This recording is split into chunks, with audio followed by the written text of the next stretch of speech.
You ever have one of those neighbors that just looks at you like you're the problem just for existing? Yeah, that was me. I moved into what I thought was going to be a peaceful, quiet neighborhood. Nice lawns, nice houses, pretty low-key HOA.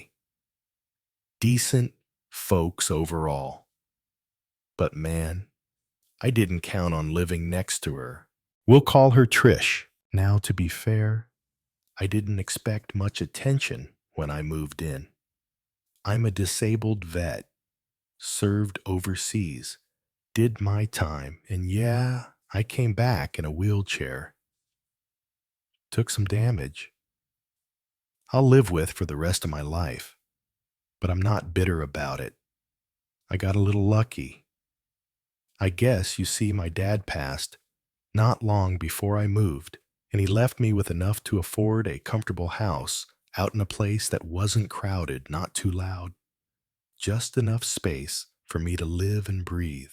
Only problem was, Trish lived next door, and from day one, she made it clear, real clear, that she didn't want someone like me in the neighborhood. And look, I'm not one to throw around accusations. But this lady, she wasn't subtle. First week, she walks across my lawn like she owns the place, looks at me, sitting on the porch, and goes, "Are you visiting someone?" Nope. I tell her just enjoying the house I bought. She tilts her head and gives me this face, that mix of confusion and judgment. "Oh, you live here?" "Yeah," I say, "been a homeowner for about 5 days now." She squints. "Did the HOA approve that?" Now that's when I realized this lady wasn't just nosy. She was one of those HOA diehards, the self-appointed enforcer. Except she wasn't even on the board. Over the next few weeks, it got worse. She'd make little comments, loud enough for me to hear. Stuff like, "This neighborhood used to be presentable." Or, "I just think there should be standards for who moves in." At first, I laughed it off.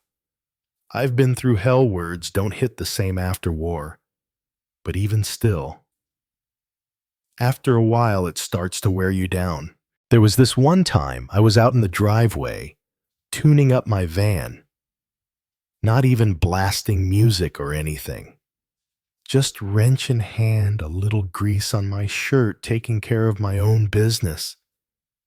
She comes out, arms crossed, eyes narrowed like she smelled something foul. "You know," she says, "maybe if you didn't look so disabled, people wouldn't mind you being here." I just looked at her blank face and said, "Maybe if you didn't sound like a cartoon villain, people would like you more." She huffed and stormed back inside. And that should have been the end of it, but it wasn't. One Saturday afternoon, late spring, the weather was perfect, just warm enough, light breeze. I'd set up a hoop on the edge of my driveway, and I was doing what I always do when the weather's good, practicing shots from my chair.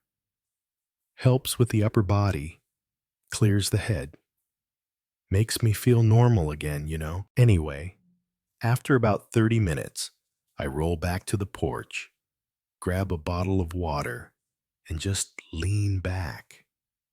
Let the sun hit my face. Life felt all right. And then, pop. It wasn't a car backfiring. It wasn't a firework. It was a gunshot. Took me a second to process. My brain went full military mode. I ducked, tried to scan the area, but then I felt nothing. I looked down, and I was bleeding.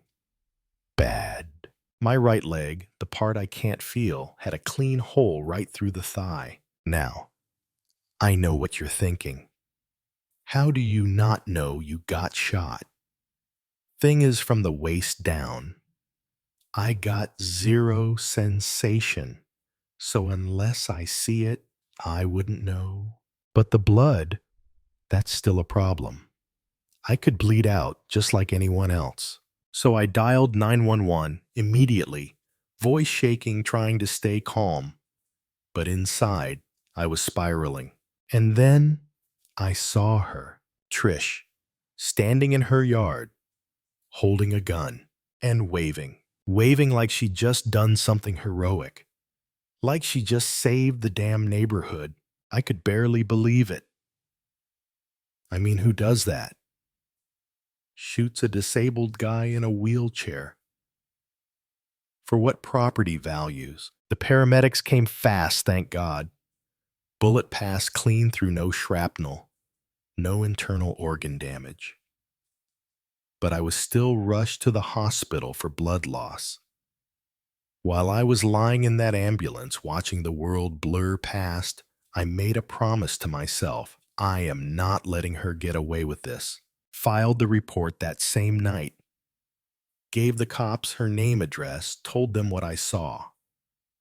Thing is, this wasn't some rough neighborhood. They took that kind of crime seriously, especially when it involved a firearm and a guy in a wheelchair. 3 days later, I got a call. They'd executed a search warrant on her house. Found 10 firearms, handguns, rifles, even a modified shotgun. Not one of them registered. Not a single one.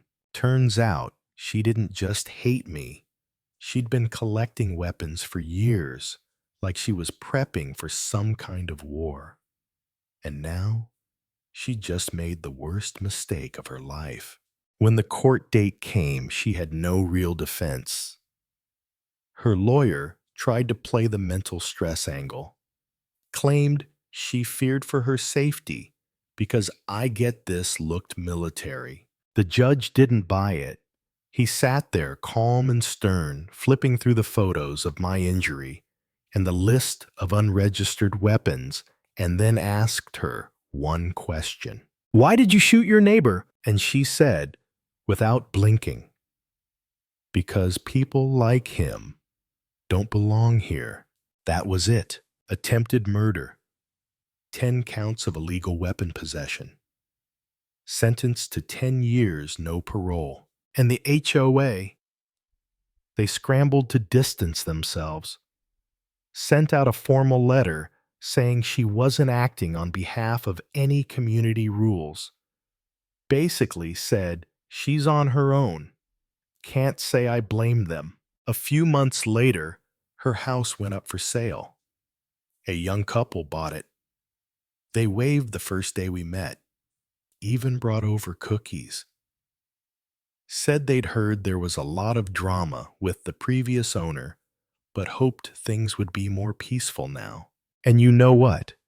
They've been great. Friendly, respectful, zero issues. But I still think about it sometimes, how close I came to dying.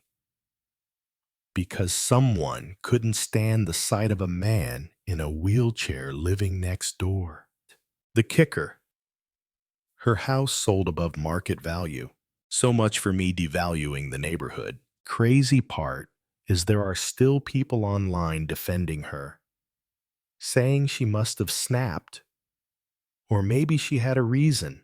And I just sit back and think, if I had pulled the trigger, if roles were reversed, would they still be making excuses? I doubt it. Anyway, I'm still here, still playing basketball, still grilling on Sundays, still living. Because at the end of the day, people like her don't win. Not forever. They make noise. They do damage. But they don't last. Now here's the real question. How many others are still out there, hiding behind HOA rules or property lines, ready to explode over things that ain't their business? That's where I'll leave it. What do you think? Was justice served here? Should the HOA be held partly accountable? Or is this just the cost of living in a nice neighborhood these days? Let me know in the comments. I want to hear your take. Right, wrong, somewhere in between. And if you've ever dealt with someone like Trish, someone who thinks the law doesn't apply to them, drop your story below. Let's talk about it.